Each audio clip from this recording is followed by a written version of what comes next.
Hello friends, मेरा नाम मनीष कुमार उपाध्याय है और माँ शारदा कोचिंग क्लास में आप सभी का स्वागत है। आज मैं आप सभी को एक बार फिर से पढ़ाने जा रहा हूँ direct to indirect speech. Direct to indirect speech में हमने आपको सभी टेंस में किस प्रकार से वाक्य में परिवर्तन होता है उसको पढ़ा दिया है और हमने आपको बताया था कुछ शब्दों का जो परिवर्तन होता है, जैसे टुमारो का नेक्स्ट डे हो जाता है, स्टरडे का प्रीवियस डे हो जाता है, दिस का दैट हो जाता है, दिस का रोज हो जाता है। इस तरह से आप देखिए क्या होगा। ये assertive sentence part 3। Assertive sentence को जानते क्या कहते हैं? कथनात्मक या स्वीकारात्मक वाक्य। कथनात्मक या स्वीकारात्मक वाक्य। समय या स्थिति की निकटता सूचक शब्दों को बदलने के नियम। एग्जांपल इसका direct speech, indirect speech. Direct का उदाहरण क्या है? He said to them, I will leave you now. उसने उन लोगों से कहा कि मैं तुम्हें अब अभी छोड़ दूंगा। ठीक है, यहाँ पर क्या हो जाएगा? He said to का हो जाएगा told, he told them. Inverted comma की जगह क्या हो जाएगा? that. I की जगह हो जाएगा he, will का हो जाएगा would, he would leave.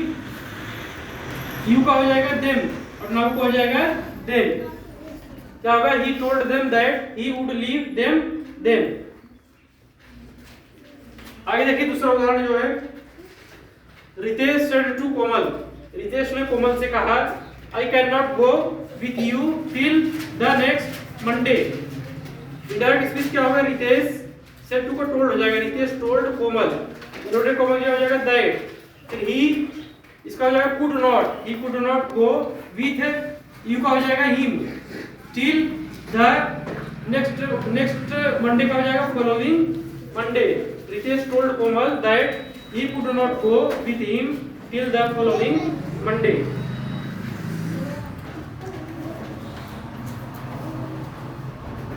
यहाँ पर ये शब्दों का परिवर्तन हमने देख लिया। आगे देखिए रूल सेकंड। रूल सेकंड क्या है? यदि दिस, हियर और नाउ आदि किसी ऐसी वस्तु या स्थान या समय की ओर संकेत करें तो कहते वक्त वक्ता यानी कहने वाला वक्ता के सामने उपस्थित हो तो इनडायरेक्ट बनाते समय उनमें कोई परिवर्तन नहीं होता है, बल्कि उन्हें ज्यों कहते हो रख देते हैं। यानी किसी वस्तु की और अगर संकेत कर रहे हैं, वस्तु कहने वाले के सामने उपस्थित हो तो इनडायरेक्ट बनाते समय उसमें कोई परिवर्तन नहीं होता है। यहाँ ध्यान दो, देखिए क्या है डायरेक्ट स्पीच। क्या है डायरेक्ट है? he said to me, comma inverted comma, this is my house. he said to को हो जाएगा told, he told me that this को हो जाएगा this was my house.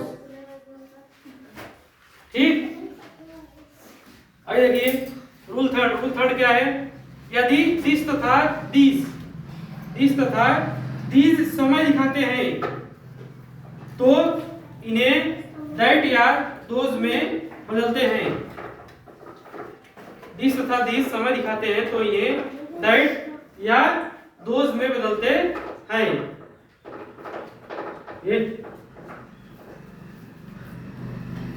तो इन्हें दैट या दोज में बदलते हैं, परंतु यदि एडजेक्टिव की भांति यानी एडजेक्टिव की तरह प्रयोग हुए रहेंगे तो दैट या दोज के स्थान पर द का प्रयोग भी कर सकते हैं।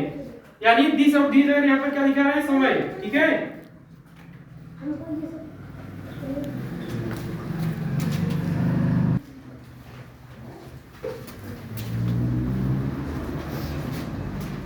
तो जैसे हमने बताया दिस और दीज अगर समय दिखाते हैं तो वहां पर क्या होगा? दिस की जगह पर दैट होगा और दिस की जगह दोस का प्रयोग होगा।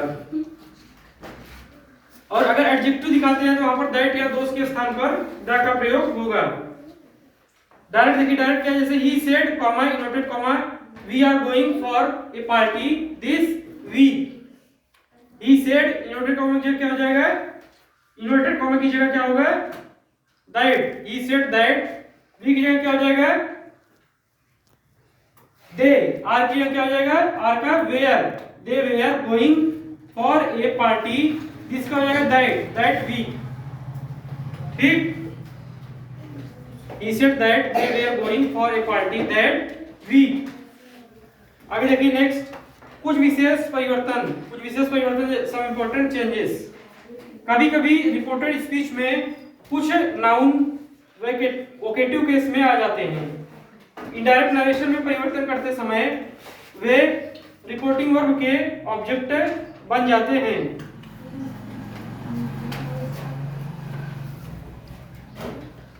जैसे देखिए यहाँ पर उदाहरण क्या है, Hemant said comma noted comma Ashok I shell give U a book. देखिए यहाँ पर नाम क्या है, अशोक, ठीक है, ये जो है ओकेटिव केस में आ गया है, ओकेटिव केस में यहाँ पर आ गया, इन्वर्टेड कॉमा के अंदर है, ठीक है। इसे क्या हो जाएगा, ही सेड इन्वर्टेड कॉमा की जगह क्या हो जाएगा, नहीं हेमंत है ना, हेमंत सेड की जगह क्या हो जाएगा, टोल्ड, ठीक है। लेकिन सेड के बाद यहाँ पे ऑब्जेक्ट नहीं है, सेड का टोल्ड नहीं होना चाहिए था, लेकिन यहाँ पर क्या है, नाउन जो है ओकेटिव केस में आ गया है, इन्वर्टेड कॉमा के जगह पर है, तो ये ऑब्जेक्ट का काम करेगा, ठीक है। Hemant told Ashok that he, देखिए यहाँ पर क्या है, सेल है ना, सेल का क्या हो जाएगा, शुड है।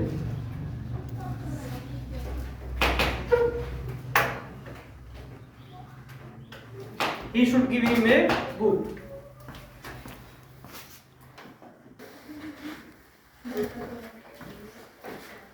यहाँ पर इस तरह से इसे क्या हो जाएगा, Hemant told Ashok that he should give him a book.